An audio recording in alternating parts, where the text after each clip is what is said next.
2024 లేదా 25లో డిగ్రీ లేదా బీటెక్ చదివారా? సాఫ్ట్‌వేర్ జాబ్ కోసం ఎదురు చూస్తున్నారా? అయితే కోడ్ జ్ఞాన్ 100 డేస్ కోర్సులో చేరండి. జాబ్ సాధించండి. వెల్కమ్ టు సుమన్ నేను మీ సుమన్ వినాయక్. ఈరోజు మనతో పాటు కోడ్ జ్ఞాన్ నుంచి సాకేత్ గారు ఉన్నారు. అది వారి మాటలోనే తెలుసుకుందాం. Hello sir. హాయ్ అండి. కోడింగ్, స్క్రిప్టింగ్, ప్రోగ్రామింగ్ ఈ డిఫరెన్సెస్ ఎలా ఉంటాయండి అసలు? ఇది చాలా మంచి క్వెషన్ యాక్చువల్‌గా. ఎందుకంటే ఇప్పుడు ప్రోగ్రామింగ్, కోడింగ్, స్క్రిప్టింగ్ అంతా సేమే అనుకుంటాం. కానీ చాలా డిఫరెన్స్ ఉంటది. మనం ఒక ఎగ్జాంపుల్‌తో దాన్ని ఎక్స్‌ప్లెయిన్ చేద్దాం. ఎందుకంటే ఒక ఫ్రెషర్ అయినా, ఒక ఎక్స్‌పీరియన్స్ వాడికైనా గూడా ఎక్స్‌పీరియన్స్‌కి వాడికి ఎలాగో తెలుస్తది వాడి వర్క్ కల్చర్‌లో. కానీ ఒక ఫ్రెషర్‌కి అంతా సేమ్ అనుకుంటాడు. సింపుల్‌గా అంతా సేమ్ అయితే 3 పదాలు ఎందుకుంటాయి? అవును. సేమ్ ఉండకూడదు కదా! So, programming, coding, scripting. మనం ఒక వెరీ బేసిక్ ఎగ్జాంపుల్‌తో మాట్లాడదాం. ఇప్పుడు మనము జనరల్‌గా కార్స్ చూస్తాం. ముందు జరిగే కార్స్ ఏంటి? ఒక డ్రైవర్ నడిపేవాడు. ఇప్పుడేమైందండి? సెల్ఫ్ డ్రైవింగ్ కార్స్ వచ్చాయి. సెల్ఫ్ డ్రైవింగ్ కార్స్ అంటే ఏంటి? అంటే డ్రైవర్ తన ప్రమేయం లేకుండా కార్ ఆటోమేటికల్‌గా ముందుకెళ్తూ ఉంటది. స్పీడ్ కంట్రోలింగ్, ఆబ్స్టకిల్ వచ్చినప్పుడు ఆగిపోవడము, ఈ సెన్సార్ యాక్టివిటీ అంతా ఇస్తూ ఉంటది. అంటే టెక్నాలజీ మారుతున్నప్పుడు ఎలా అయితే మెషిన్స్‌లో నుంచి టెక్నాలజీ ఎంబెడ్ అయ్యి సాఫ్ట్‌వేర్ క్రియేట్ అవుతూ వచ్చింది. సో, ప్రోగ్రామింగ్ అనేది బేసికల్‌గా ఒక ఎంటైర్ సాఫ్ట్‌వేర్ అప్లికేషన్ క్రియేట్ చేసే పద్ధతి. అది మనం కార్స్‌లో చూసినా, ఇప్పుడు ఈ రూమ్‌లో మనకి ఏసీలో చూసినా గూడా, అంతకుముందు మనం కూలర్స్ ఉండేవి. మనం బటన్ ఏసేవాళ్ళము, ఫ్యాన్ తిరిగేది. ఇప్పుడేమైపోయింది, సెన్సార్స్ వచ్చి ఆటోమేటికల్‌గా టెంపరేచర్ తగ్గట్టు మనకి ఏసీలలో గూడా ఏఐ ఏసీలోనే వచ్చేసాయి. అవును. సామ్‌సంగ్ వాడివైనా, రిఫ్రిజిరేటర్స్ అయినా కూడా.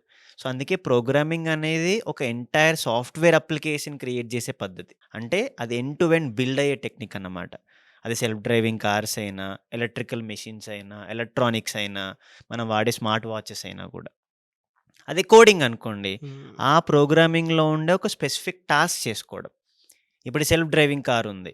అది మూవ్‌మెంట్ రావడం అయినా, స్పీడ్ ఆబ్స్టకిల్ అయినా చాలా ఫీచర్స్ ఉంటాయి. బెంజ్ కార్స్ అయినా, బీఎండబ్ల్యూస్ అయినా డిఫరెంట్ బ్రాండ్స్ బట్టి డిఫరెంట్ ఫీచర్స్ ఉంటాయి. అలా ఒక పర్టిక్యులర్ ఫీచర్‌ని రూట్ మ్యాపింగ్‌కైనా, ఆటోమేటికల్ రూట్ ఎలా సజెస్ట్ చేయడం గూగుల్ మ్యాప్స్ అయినా. సో, కోడింగ్ అనేది దానిలో ఒక పర్టిక్యులర్ టాస్క్. సో, ఎప్పుడైతే ఒక software application end to end build అవ్వడానికి ఉంటుందో, దానిలో కోడింగ్ అనేది ఒక పార్ట్ అవుతుంది. సో, అందులో మల్టిపుల్ లాంగ్వేజెస్ మళ్ళీ పైథాన్ అయినా, జావా అయినా, సి ప్లస్ ప్లస్ అయినా, సి అయినా డిఫరెంట్ లాంగ్వేజెస్. మన టాస్క్ తగ్గట్టు లాంగ్వేజ్ మారుతూ ఉంటది యూజ్ చేసే టెక్నిక్. ఎందుకంటే ముందు ఒక లాంగ్వేజ్ ఉండేది. టెక్నాలజీ తగ్గట్టు లాంగ్వేజెస్ ఇంక్రీజ్ అవ్వడము, డెవలప్ అవ్వడం స్టార్ట్ అయ్యాయి. సో, అలా ఎప్పుడైనా ప్రోగ్రామింగ్ అనేది ఒక ఎంటైర్ అప్లికేషన్ బిల్డ్ చేసే ప్రాసెస్. ఓకే. కోడింగ్ అనేది దానిలో మనం ఏ టాస్క్ ఎలా చేయాలి. ఇప్పుడు ప్రతి టాస్క్‌కి ఒక లాంగ్వేజ్‌తో అవ్వదు కదా! ఇప్పుడు అన్ని కారు ఏం చేస్తదండి? ఎళ్తది రోడ్డు మీద. అవును. ఒక మనిషి నడుపుతాడు. బెంజ్ అలానే ఎళ్తది, బీఎండబ్ల్యూ అలానే ఎళ్తది. కానీ రెండిటికి డిఫరెన్స్ ఉంటది కదా! అవును. ఫీచర్స్ మారతాయి కదా! సో, అలా ఆ ఫీచర్స్‌ని బిల్డ్ చేసే టెక్నిక్ కోడింగ్‌లో ఉంటది. ఓకే. ఇంకా దానిలో మనకి బెంజ్, బీఎండబ్ల్యూ, టాటా డిఫరెంట్ బ్రాండ్స్‌కి డిఫరెంట్ ఫీచర్స్ ఉంటాయి. మళ్ళీ కాస్ట్ వేరీ అవుతుంటది. ఎందుకు వేరీ అవుతుంటది? వాడి ఫీచర్స్, వాడి సేఫ్టీ ఈ పార్ట్ ఉంటది కదా! సో, కోడింగ్‌లో మళ్ళీ మనం స్పెసిఫిక్‌గా స్క్రిప్టింగ్ ఉంటది. ఈ స్క్రిప్టింగ్ ఏంటి? ఆటోమేట్ చేయడం. అంటే ఇప్పుడు ఈ డిస్టెన్స్‌లో ఎళ్తున్నప్పుడు ఎంత స్పీడ్‌తో ఎళ్ళాలి? ఎంత యాక్యురేట్‌గా డైరెక్షన్ మనము సడెన్‌గా బ్రేక్ వేయొచ్చా లేదా? ఈ కంట్రోల్స్ అంతా కూడా ఆటోమేట్ చేయడం. ఈ ఆటోమేషన్ ప్రాసెస్ అంతా కూడా స్క్రిప్టింగ్ అవుతది. Oh! So, programming, coding, scripting. అంటే మన డైలీ లైఫ్ థింగ్స్‌లోనే ఇంత డిఫరెన్స్ ఉంటుంది. కానీ ఇప్పుడేమవుతుందంటే కామన్‌గా సేమ్ నేమ్‌గా వాడతారు. కానీ చాలా డిఫరెన్స్ ఉంటది. ఒక ఫ్రెషర్‌కి ప్రోగ్రామింగ్ అంటే ఒక end to end software application build చేసే టెక్నిక్‌ని ప్రోగ్రామింగ్ అవుతది. వాడు దానిలోకెళ్ళాక వాడు జర్నీ స్టార్ట్ చేస్తాడు. ఇప్పుడు వెంటనే కార్ అందరూ బిల్డ్ చేయలేరు గదా! ఆ కార్ బిల్డ్ చేయాలంటే దానిలో సాఫ్ట్‌వేర్ వాడుంటాడు, హార్డ్‌వేర్ వాడుంటాడు. అందుకే ఒక స్టూడెంట్‌కి ఇలా డిఫరెంట్ బ్రాంచెస్ సెగ్రిగేట్ అవుతాయి. ఎలా అండి? అంటే ఈసీఏ. ఒక ఫ్రెషర్ నేర్చుకునేటప్పుడు హ్మ్. జనరల్‌గా ఎలా స్టార్ట్ చేస్తే బావుంటుందండి? సింపుల్ అండి. తను ఏ బ్యాక్‌గ్రౌండ్ వాడైనా గూడా, వాడి ఇంట్రెస్ట్ సాఫ్ట్‌వేర్ సైడ్ ఎళ్ళాలి అనుకుంటే. సింపుల్. మనం ఏ స్టూడెంట్ అయినా గూడా ఫోన్ వాడుతూ ఉంటాడు. వాడికి మనం ఫోన్‌లో అమెజాన్‌లో ఆర్డర్ ఎలా పెట్టాలో చెప్తామా మనం? చెప్పక్కర్లేదు గదా!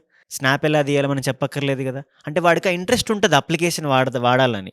అదే అప్లికేషన్‌ని వాడు రియల్ లైఫ్‌లో యూజ్ చేసే టెక్నిక్ నేర్చుకుంటాడు. అలా నేర్చుకునే ఇంట్రెస్ట్ వస్తే వాడికి తెలుస్తది. కానీ అకాడమిక్స్‌లో అది దొరకదు మనకి. సో, దానికోసమే ఫస్ట్ అలాంటి అప్లికేషన్స్ ఎలా బిల్డ్ చేయాలి? ఈ అమెజాన్ అప్లికేషన్ అయినా, ఫ్లిప్‌కార్ట్ అయినా, డైలీ లైఫ్ అప్లికేషన్స్‌ని. సో, ఆ అప్లికేషన్స్‌ని బిల్డ్ చేసే టెక్నికే మనం నేర్పిస్తూ ఉంటాం.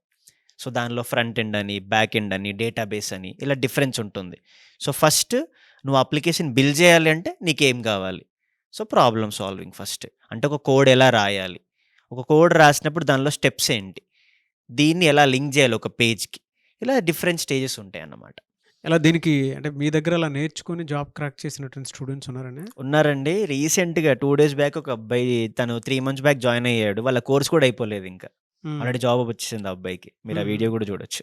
అవునా? ఆ! ఓకే. ఎనీవేస్ థ్యాంక్ యూ అండి. Thank you so much Saketh garu. Thank you అండి. చాలా మంది మీ దగ్గర ఇప్పుడు అబ్బాయి 5 లాక్స్ ప్యాకేజెస్ వరకు జాబ్ క్రాక్ చేయడం జరిగింది. హ్మ్. అలాంటి వాళ్ళు కోడింగ్ నేర్చుకొని డెఫినెట్‌గా జాబ్ క్రాక్ చేయాలి అనుకున్నటువంటి వాళ్ళు ఉన్నారు. మిమ్మల్ని అప్రోచ్ అవ్వాలి అంటే ప్రాసెస్ ఏంటి? మనకి స్క్రీన్ మీద నంబర్స్ కనపడతాయండి. మన ఫిజికల్ సెంటర్స్ విజయవాడ అయితే మొగల్‌రాజపురము, హైదరాబాద్ అయితే నిజాంపేట, అమీర్పేటలో ఉంది. బెంగుళూరు బీటీఎం లేఅవుట్‌లో. ఫిజికల్‌గా ఆఫీస్‌కొచ్చి ఇప్పుడు మీరు ఎలా అయితే చాలా క్లియర్‌గా ప్రోగ్రామింగ్, కోడింగ్, స్క్రిప్టింగ్ డిఫరెన్స్ అడిగారు. చాలామంది అది కూడా అడగరు. నేను ఏ కోర్స్ నేర్చుకుంటే నాకు జాబ్ వస్తది. అంటే వాడి థాట్ ఇంకా జాబ్ రావడంలో ఉంటుంది. ఎందుకు జాబ్ క్రియేట్ చేయడంలో ఆలోచించట్లేదు. హ్మ్. అంటే ఫస్ట్ స్టూడెంట్‌కి మనం క్లారిటీ ఇస్తాం. నీకు నిజంగా సాఫ్ట్‌వేర్ సైడ్ ఇంట్రెస్ట్ ఉందా? లేదా అందరూ ఎళ్తారని నువ్వు వెళ్తున్నావా? వాడి బ్యాక్‌గ్రౌండ్ కనుక్కొని వాడికి ఏదైతే కరెక్ట్‌గా ఉంటదో, వాడి డిగ్రీ ఏ బ్యాక్‌గ్రౌండ్? బీఎస్సీ కంప్యూటర్సా? బీసీఏనా? ఈసీఈయా? ట్రిపుల్ ఈయా? ఎలాంటి బ్యాక్‌గ్రౌండ్ వాడికి ఏం నేర్చుకుంటే జాబ్ పాత్ ఈజీ అవుతది. అలా మనం ఫస్ట్ కౌన్సెలింగ్ ఇస్తాం. అందుకే ఫిజికల్‌గా వచ్చి అన్ని క్వెషన్స్ క్లారిటీ వచ్చాకే రిమైనింగ్ స్టెప్స్ తీసుకోమని చెప్తాం మనం. అప్పుడు స్టూడెంట్ కూడా క్లారిటీ వస్తది. ఇంకా నేనేమంటానంటే స్టూడెంట్‌తో పాటు పేరెంట్ కూడా వచ్చాడనుకోండి. పేరెంట్‌కి కొన్ని సవా లక్ష క్వెషన్స్ ఉంటాయి. అవన్నీ క్లారిఫై అవుతాయి కాబట్టి వాళ్ళ లెర్నింగ్ ప్రాసెస్ ఇంకా ఈజీ అవుతది. యెస్. ఇదే మేము ఎప్పుడైనా సజెస్ట్ చేసేది. స్టూడెంట్‌తో పాటు పేరెంట్ కూడా వస్తే తెలుస్తది. ఎనీవేస్ థ్యాంక్ యూ అండి. Thank you so much Saketh garu. Thank you అండి. చూసారు కదండి వీడియో. ఈ వీడియోపై మీ అభిప్రాయాన్ని కామెంట్ బాక్స్‌లో పోస్ట్ చేయండి. సమ్మర్ ఎలాగో వచ్చేసింది. మీ పిల్లలకి కనుక మంచి భవిష్యత్తు ఇవ్వాలి అనుకున్నటువంటి వాళ్ళు ఎవరైనా సరే సాఫ్ట్‌వేర్ వైపు పంపించాలి అనుకుంటే అది టెక్నికల్ బ్యాక్‌గ్రౌండ్ అయినా, నాన్ టెక్నికల్ అయినా సరే, ఈవెన్ మినిమమ్ డిగ్రీ చదువుకున్నటువంటి స్టూడెంట్ అయినా సరే, అట్‌లీస్ట్ ట్రై చేద్దాము. ఒక మంచి ఫ్యూచర్ ఉంది గదా అని. ఎందుకంటే వచ్చేదంతా కోడింగ్ మీదే మొత్తం రన్ అవుతూ ఉంటుంది ఫ్యూచర్ అంతా. మీ పిల్లల్ని సాఫ్ట్‌వేర్ వైపు కనుక పంపించాలి అనుకుంటే కోడ్‌ని మీరు సంప్రదించాలంటే స్క్రీన్ మీద మీకు కాంటాక్ట్ నెంబర్ కనిపిస్తుంది. దానికి మీరు కాల్ ఆర్ మెసేజ్ వాట్సాప్ చేసినా సరే డెఫినిట్‌గా పేరెంట్స్, పిల్లలు జనరల్‌గా విజిట్ చేయండి.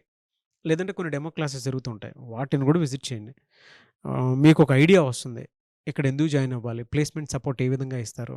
100% ప్లేస్‌మెంట్ సపోర్ట్ ఉంటుంది అంటారు.